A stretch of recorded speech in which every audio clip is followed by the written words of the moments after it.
바른 복음이 무엇인가? 바른 복음은 영생을 취하는 것이다 라고 말씀하고 있습니다.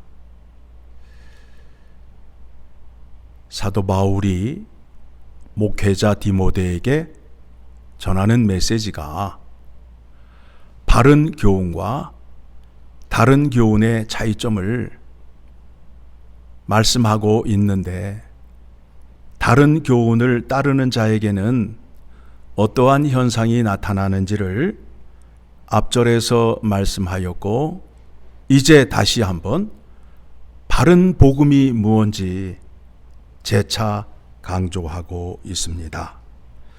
믿음의 선한 싸움을 하라 라고 말씀하고 있습니다.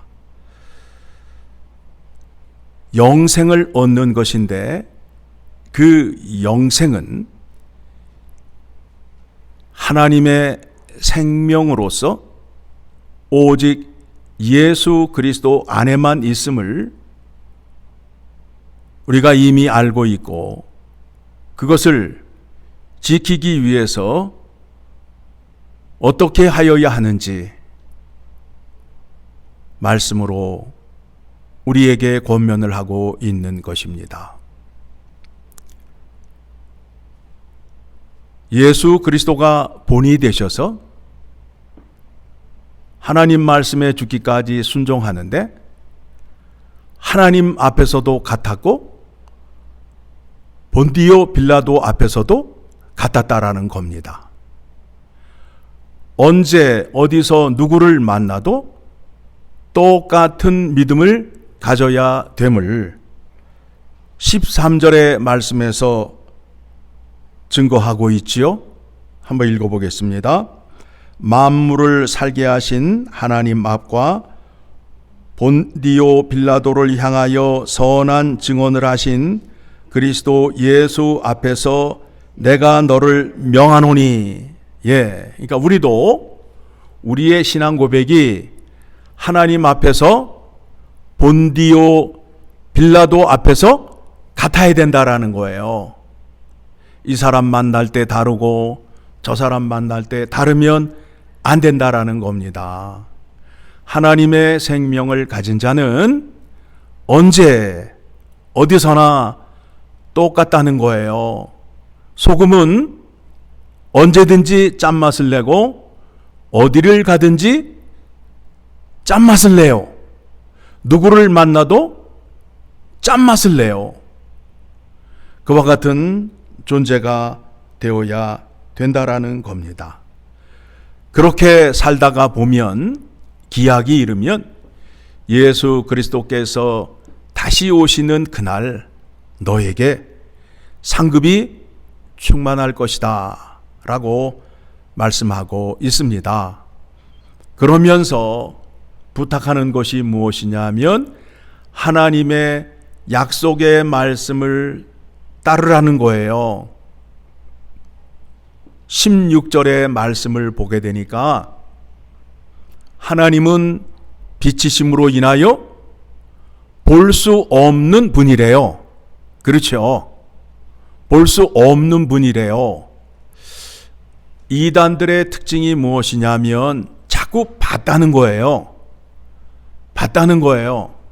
하나님도 보고 누구도 보고 누구도 보고 자꾸 얘기를 하는데, 성경에서 하는 말이 무엇이냐 하면 하나님은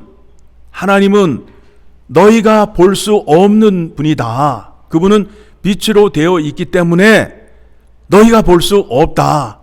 그리고 너희가 죄에 있는 자가 하나님 앞에 나아가게 되면 죽을 수밖에 없는 존재라는 것을 깨닫게 해주는 거예요. 그래서 우리는 약속의 말씀을 붙들고 우리가 하나님 앞에 나아가기 위해서는 반드시 중보자 되시는 예수 그리스도를 통하여 예수 그리스도와 함께 나아가야 됨을 성경을 통해서 이미 우리는 알고 있습니다. 그렇죠? 그러니까 그 당시에도 가짜 교사들은 자꾸 봤다는 거예요. 어젯밤에 봤고 오늘 아침에도 봤고 오늘날에도 봤다고 하는 사람들 많잖아요. 자꾸 봤다고 하는 사람들 많잖아요. 그런데 믿음이 약한 자, 하나님의 말씀을 모르는 자는 자꾸 봤다는 사람들을 쫓아다녀요. 하나님을 볼 수 없어요. 볼 수 없어요. 그러면 하나님을 어떻게 만나느냐? 말씀으로 만난다고요. 말씀을 보면 하나님을 알 수 있고 하나님이 어떤 분이신지를 알 수 있어요. 약속의 말씀을 보셔야 돼요. 자, 16절 시작. 오직 그에게만 죽지 아니함이 있고 가까이 가지 못할 빛에 거하시고 어떤 사람도 보지 못하였고 또 볼 수 없는 이신이 그에게 존귀와 영원한 권능을 돌릴지어다. 아멘. 성경에서는 뭐라고 그래요? 본 사람이 있다 없다? 없다. 그런데 가짜들은 봤대잖아요. 봤대잖아요. 누가 가짜예요? 봤대는 사람이 가짜란 말이에요. 지금 디모데 전서를 통해서 확인하는 게 뭐예요? 진짜와 가짜를 구분하는 거예요. 진짜 교사와 가짜 교사를 구분하는 거예요. 17절에 가서는 디모다야, 네가 생활비가 없고 어렵더라도 돈 많은 자를 높이지 말고 따르지 말라라고 말하고 있어요. 주님께서 주시는 은혜로 족한 줄 알라고 말씀하고 있습니다. 17절 시작.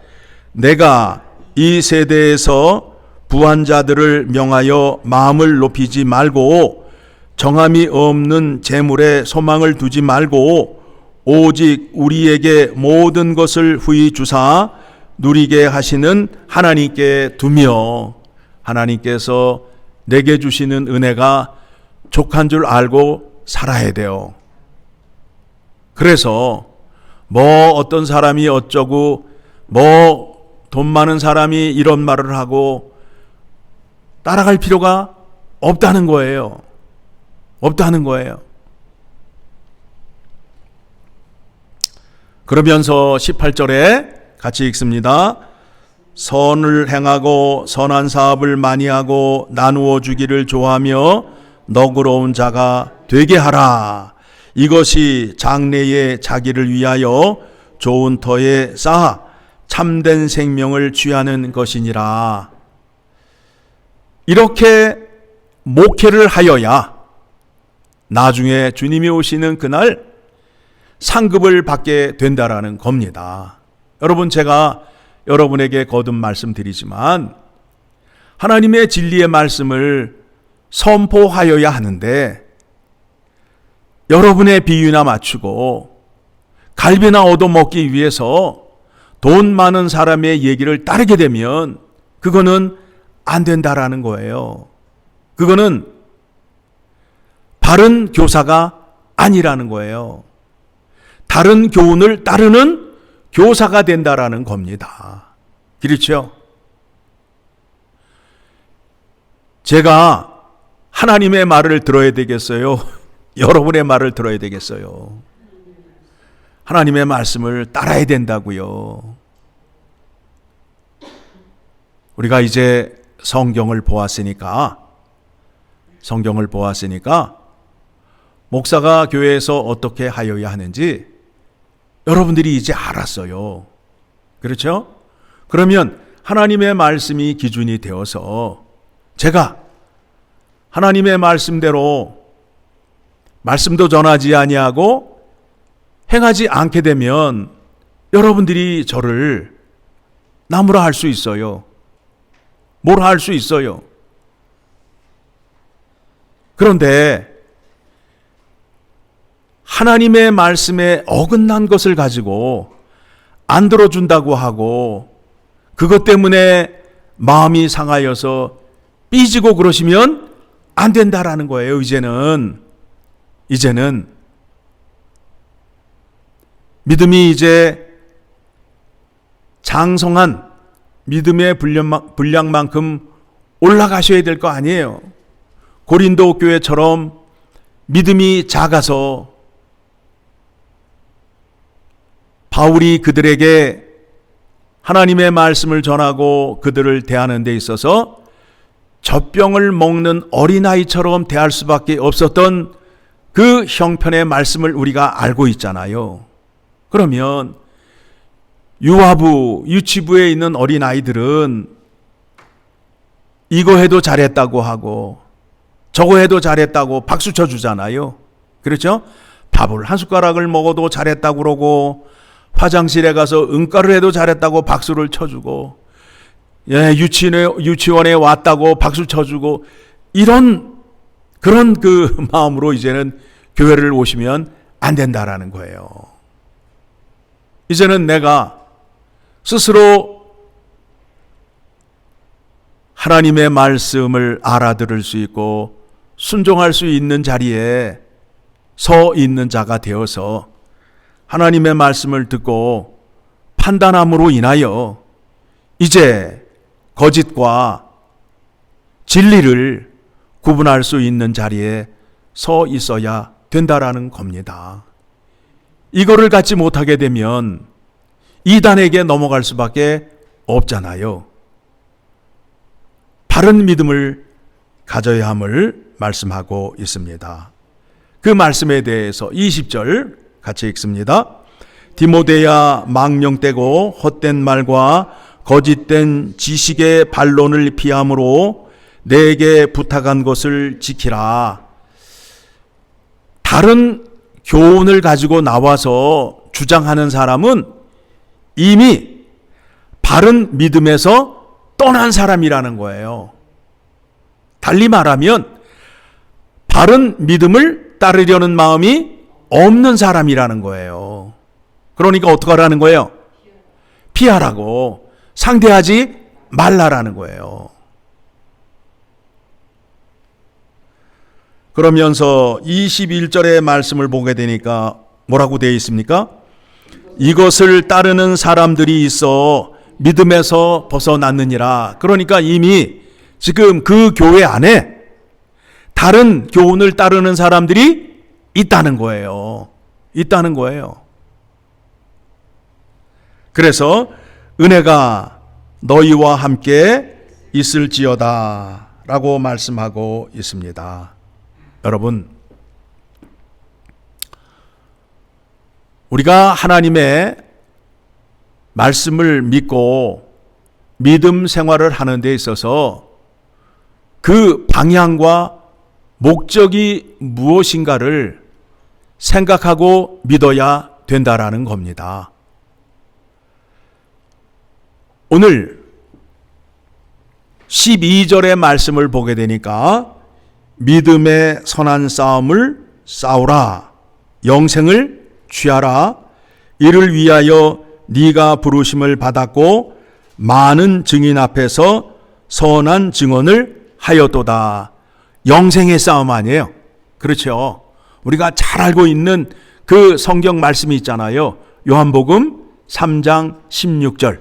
하나님이 세상을 이처럼 사랑하사 독생자를 주셨으니 이는 그를 믿는 자마다 멸망하지 않고 영생을 얻게 하려 함이라. 예수 그리스도를 통하여 무엇을 주신다고요? 영생을 준다는 거 아니에요? 영생. 그러면 예수 그리스도를 통하여 영생을 얻은 것을 확인하고 영생을 누리는데 믿음의 목적이 있어야 되는 거 아니에요? 그런데 성경 구절은 잘 외우고 있는데 예수 그리스도 안에서 영생의 복과 영생의 기쁨을 누리는지 여러분 스스로 생각해 보시기를 바랍니다. 그게 아닌 다른 것을 구하게 되면 오늘 본문의 말씀을 기준으로 하여 판단하게 되면 다른 교훈을 따르는 자가 되는 거예요. 다른 교훈을 따르는 자가 되는 거예요. 예수님이 이 땅에 오셨을 때에 우리의 믿음을 보시는데 어떤 믿음을 보겠어요? 세상에 있는 믿음을 보겠어요? 아니죠. 예수 그리스도를 통하여 주신 영생의 은혜에 믿음의 복을 구하는지를 보시겠다는 거예요. 그렇죠? 그럼 영생이 뭡니까? 영생이 뭐예요? 하나님의 영원한 생명. 그렇죠? 하나님의 영원한 생명을 우리에게 주시기 위하여 누구를 보내주셨어요? 예수 그리스도. 자, 요한복음 5장 26절의 말씀에 나와 있어요. 하나님의 영원한 생명을 우리에게 주시기 위하여 그 생명을 누구에게 주었다고요? 26절 시작. 아버지께서 자기 속에 생명이 있음 같이 아들에게도 생명을 주어 그 속에 있게 하셨고, 그러니까 하나님의 영원한 생명, 영생을 누구에게 줬어요? 예수에게, 예수 그리스도에게 주신 거 아니에요? 그러면 우리가 예수 그리스도 안으로 들어가게 되면, 예수 그리스도의 이름으로 구원을 받게 되면 영생의 복을 받는 거 아니에요? 그렇죠? 그러면 다시 말씀을 정리하게 되면 예수 그리스도가 이 땅에 오신 목적은 뭐다? 우리에게 영생을 주시려 이 땅에 오셨다는 거예요. 영생을 주시려. 그러면 영생이라는 것이 하나님의 영원한 생명이잖아요. 그러면 하나님의 영원한 생명을 누리기 위해서, 자, 영원하신 게 뭐예요?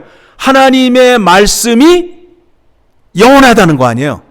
하나님의 말씀은 영원해요, 영원하지 않아요? 영원하단 말이에요. 그러니까 하나님께서 하나님의 영생을 우리에게 뭘로 주셨다고요? 말씀으로 주셨어요. 이 말씀은 변한다, 안 변한다? 안 변한다. 이 말씀을 붙잡으셔야 된다는 거예요. 그래서 말씀을 붙잡으라. 말씀을 붙잡아야 한다. 그러면서 경고의 말을 하잖아요. 누가 어젯밤에 하나님을 보았다고 거기에 넘어가지 말라. 왜냐하면 하나님은 볼 수 없는 분이다. 없는 분이다. 너는 오직 뭘 잡으라는 거예요? 말씀을 붙잡으라는 거예요. 말씀을 붙잡으셔야 돼요. 왜 말씀을 붙잡으셔야 되느냐? 말씀은 영원해요. 변치 않아요. 말씀 속에는 하나님의 모든 것이 담겨져 있어요. 말씀을 보게 되면 하나님의 인격과 사랑과 의로움과 거룩하심, 선하심이, 자비, 이런 것들이 그 속에 다 숨겨져 있어요. 말씀을 통하여 하나님을 만나는 것을 기억하셔서 마지막 시대에 뭐 이상한 것 가지고 사람들을 유혹해서 교회에 있는 사람들을 자꾸 실족시키기 위해서 이상한 것들 하는데 거기에 관심 두시지 말고, 또 유튜브 이런 데서도 그런 게 있으면 클릭도 하지 마시고, 오직 우리가 열심을 다하여 볼 것은, 들을 것은 하나님 말씀밖에는 없다라는 것을 기억하시고 하나님 말씀을 더욱더 사모하는 자리로 나아가시기를 간절히 소망합니다.